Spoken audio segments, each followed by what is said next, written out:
মুখরোচক কিছু খেতে ইচ্ছে করলে ঘরেই বানিয়ে ফেলুন এইভাবে আলু কাবলি। তার জন্য কড়াইতে কয়েকটা শুকনো লঙ্কা আর 1 চামচ জিরে, 1.5 চামচ ধনেটা একটু বেশি নিলে খেতে ভালো হয়।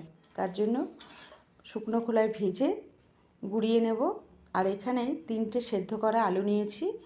এবারে আপনাদের ইচ্ছা মতন আপনারা আলুটা বাড়িয়ে কমিয়ে নিতে পারেন। আলুটাকে স্লাইস করে করে ছুরি দিয়ে কেটে নেব।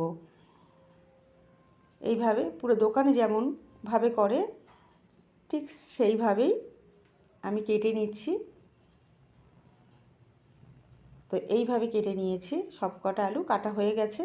এবার এর মধ্যে 1 চামচ বিট লবণ দিয়ে দিয়েছি আর তেঁতুলটা আগে থেকেই ভিজিয়ে রেখে দিয়ে হাতে ম্যাশ করে নেব।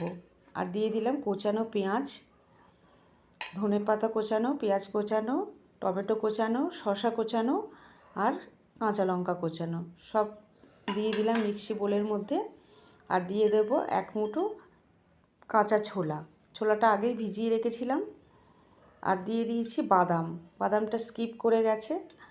আর ভাজা মশলাটা গুঁড়ো করে রেখেছিলাম, সেই মশলাটাও দিয়ে দিলাম।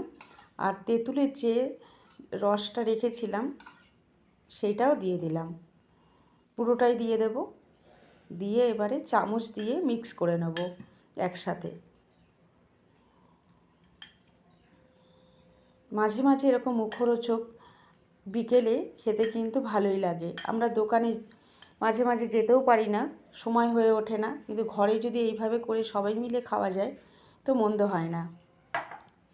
এবারে আমি সার্ভ করব এই বাটিগুলোতে।